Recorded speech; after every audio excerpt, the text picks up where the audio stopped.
Welcome students to the series of lectures on LangGraph. And in this series of lectures on LangGraph, we are in a very important video, a very important section where we are discussing the components of LangGraph. And this video is the 80 to 90% of the fundamental of LangGraph.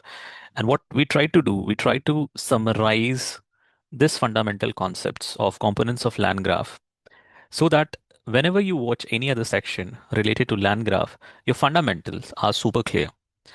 So please treat this video as one of the most important video in LangGraph because this is the essence of LangGraph. In the essence, this essence video, we are understanding the components of LangGraph. So there are three components of LangGraph. The first is node. The first is nodes.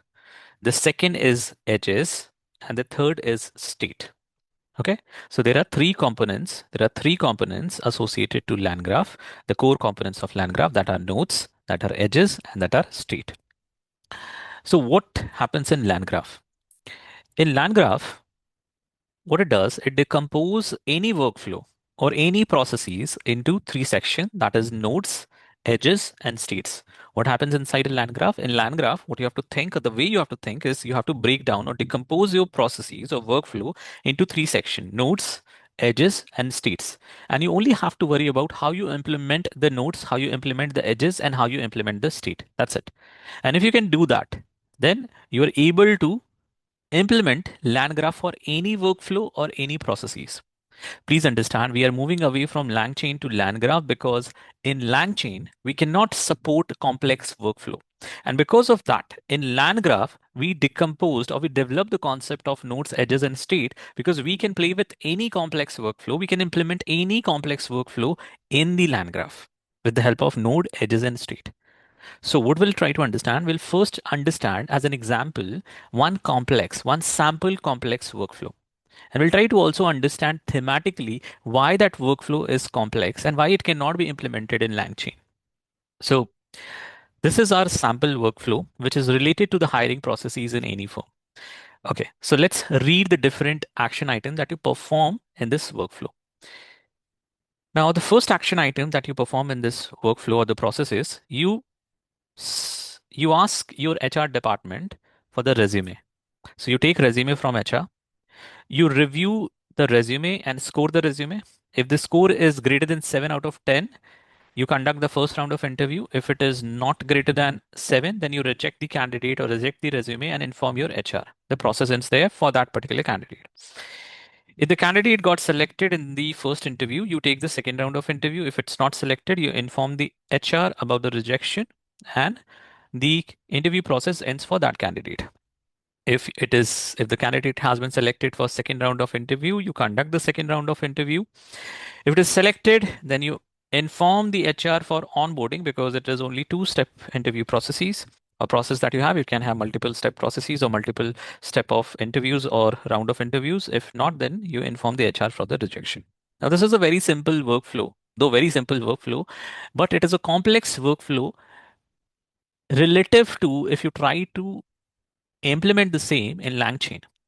The reason is it doesn't have a sequential workflow. It doesn't have a sequential chain.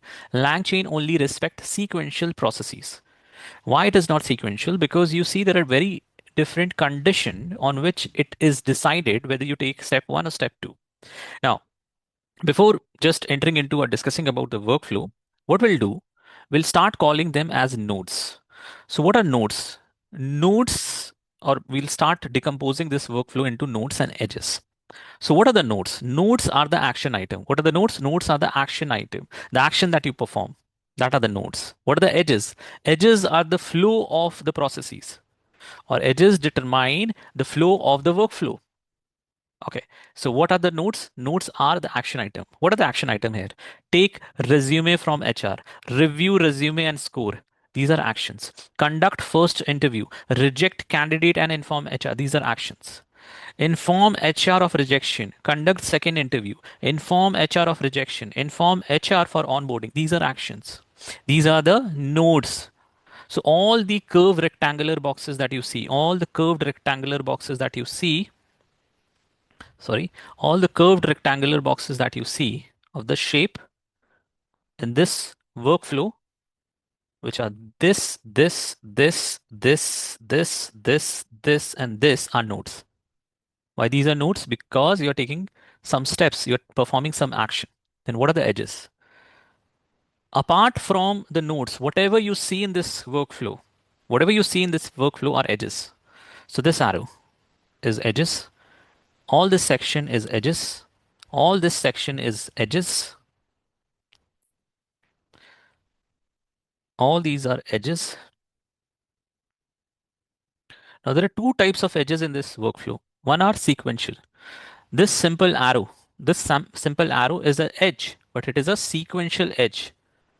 There's no decisioning that is happening from moving from this node to this node. No decisioning is happening. If you receive the resume, the next step is simple review the resume and score it. So this is called as sequential edge. What it is called as sequential edges.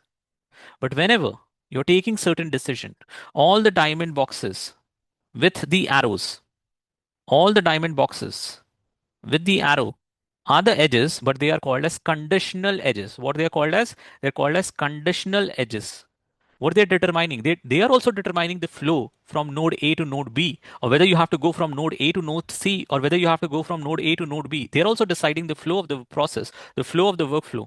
But it is taking certain decisions. So these are conditional edges. What is the problem in LangChain? You cannot implement the conditional edges.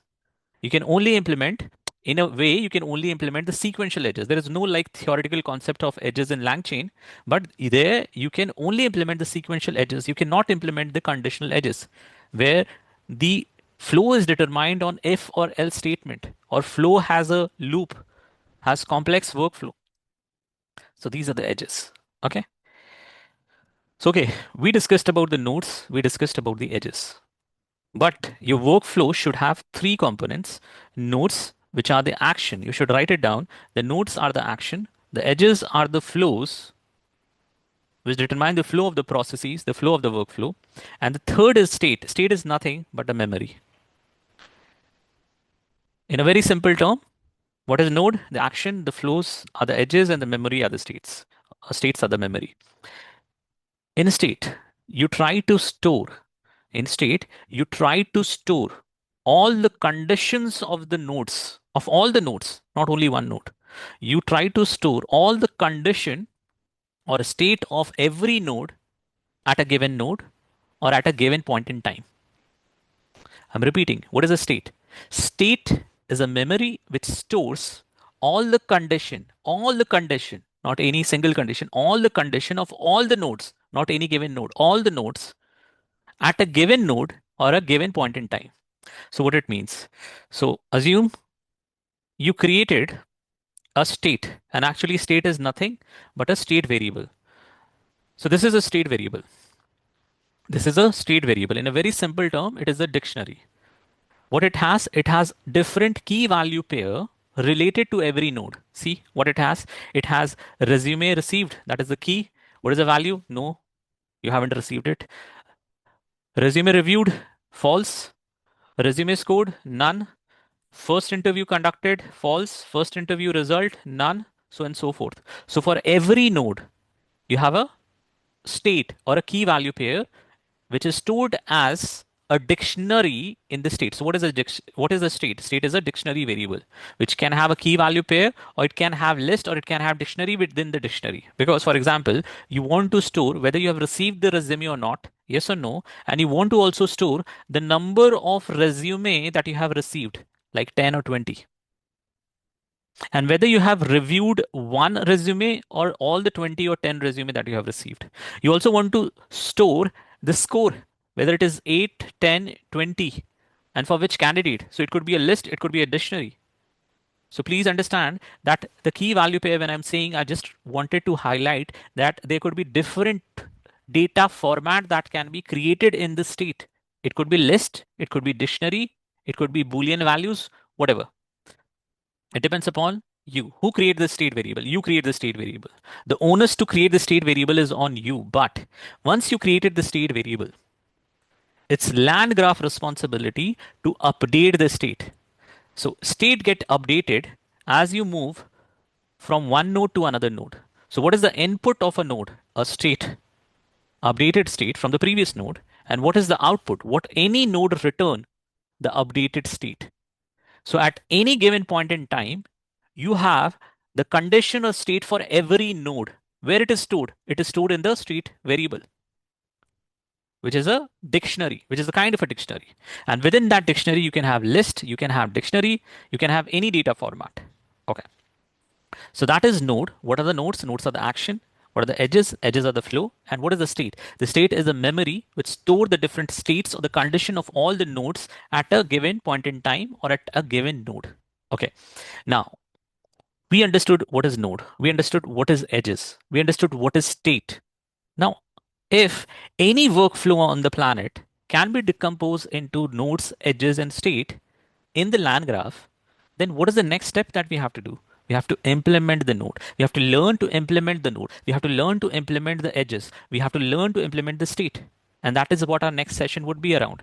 We'll try to implement that how we can create a node, how we can create the edges, how we can create a state variable, and how we can update the state variable. Right? So in the next session, we'll try to understand the implementation of nodes, edges, and state. And if you're implementing them, then you are actually implementing what? The land graph architecture. Okay. With that, I'll pause here. Thank you. Have a nice day. We'll see you in the next session.